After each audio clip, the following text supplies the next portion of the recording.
नमस्कार, मैं हूं दिनेश कुमार। आप देख रहे हैं सुरभि सलोनी। हमारे देश का विपक्ष सरकार पर लगातार हमलावर है, लेकिन सरकार की प्रतिक्रियाएं चौंकाने वाली हैं। सरकार किसी भी सवाल का जवाब अ, ढंग से नहीं दे रही है। ट्रेड डील क्यों किया गया,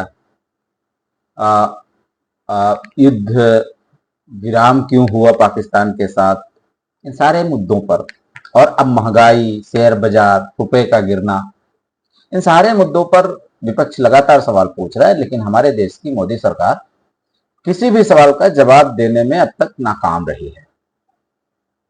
वो तमाम इधर उधर की बातें करके हिंदू मुसलमान, राहुल गांधी है। आज तो गिरिराज सिंह ने एक ट्वीट करके लिखा था कि राहुल गांधी की पैंट छोटी क्यों है।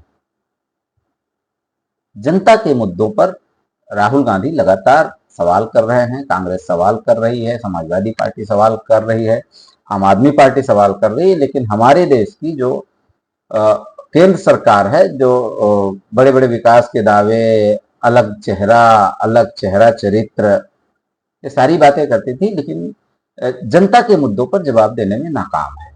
अभी क्या वजह है, ये तो नरेंद्र मोदी जी बता पाएंगे, या केंद्र सरकार के जिम्मेदार मंत्री, या भारतीय जनता पार्टी के प्रवक्ता बता पाएंगे। लेकिन मोदी सरकार की यह नीति दरअसल जनता के खिलाफ है।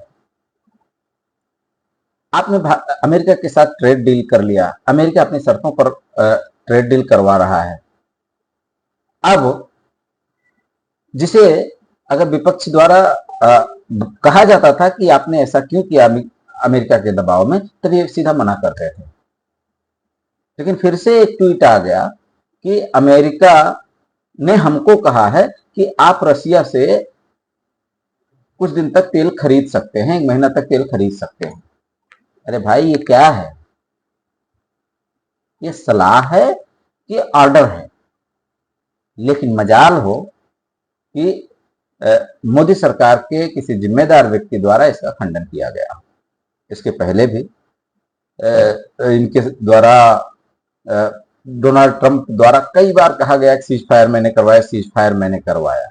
यहाँ स्टूडियो में बैठ के, गोदी मीडिया की स्टूडियो में बैठकर दुनिया भर की बातें इनके प्रवक्ता करते हैं, लेकिन उस पर कोई आधिकारिक खंडन आज तक नहीं आया। आखिर हम कैसे मान लें कि हमें हमारी मोदी सरकार, जिसको हम बड़ा मजबूत सरकार मानते थे, वह मजबूत सरकार है? इसका क्या सबूत हो? कोई सबूत हो तो बताएं। देश में हिंदू मुसलमान करवा लो, किसी मासूम का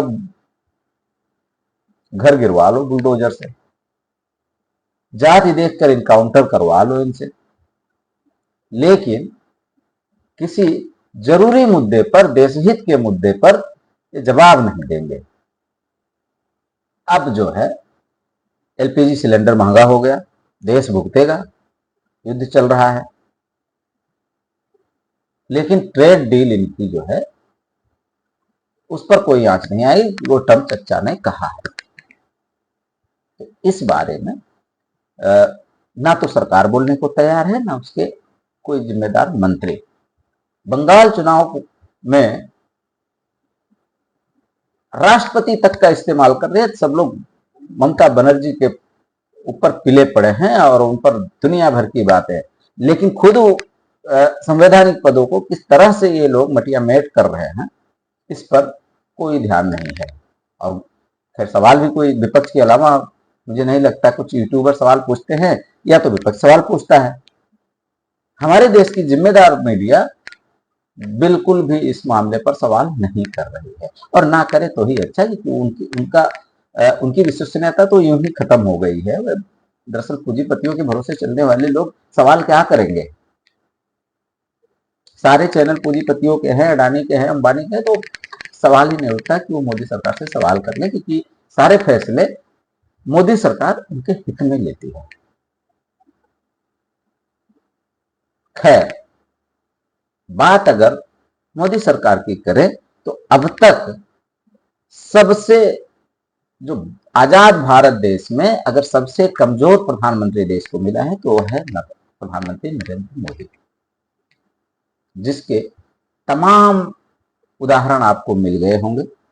सोशल मीडिया पर इनकी जय जयकार होती है, व्हाट्सएप यूनिवर्सिटी पर इनका जय जयकार होता है, लेकिन जमीन पे इनकी कोई खास उपलब्धि नहीं दिखती, सिवाय भारत में, देश में टॉयलेट बनवाने के। इसके अलावा इनकी कोई खास उपलब्धि नहीं है कि विदेशों में डंका बजने का दावा करते थे, गए थे ट्रंप का प्रचार करने, बहुत सारी चीजें करके आए, लेकिन आज तक विश्व स्तर पे कोई डंका बजे या ये विश्व गुरु कहलाए, इस तरह से किसी तरह की उपलब्धि नहीं है। उल्टा हमारा देश जब से सरकार बदली है, महंगाई, बेरोजगारी, हाँ कागजों में इनका मेंटेन दिखेगा कि हमने इतना % बेरोजगारी कम कर दी, हमने इतना, लेकिन जमीन पर जो है लोगों की हालत खराब है।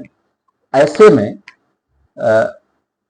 अब कौन इस बारे में सोचेगा, ये बड़ा सवाल है और सोचना चाहिए। मीडिया को सवाल करना, मीडिया नहीं करेगी, लेकिन हम करेंगे, क्योंकि हमें इनसे नहीं, बल्कि हमको पब्लिक से लेना देना है। तो इसलिए सवाल तो हम पूछेंगे ही, और इनको जवाब देना पड़ेगा, या तो जनता इनको जवाब दे।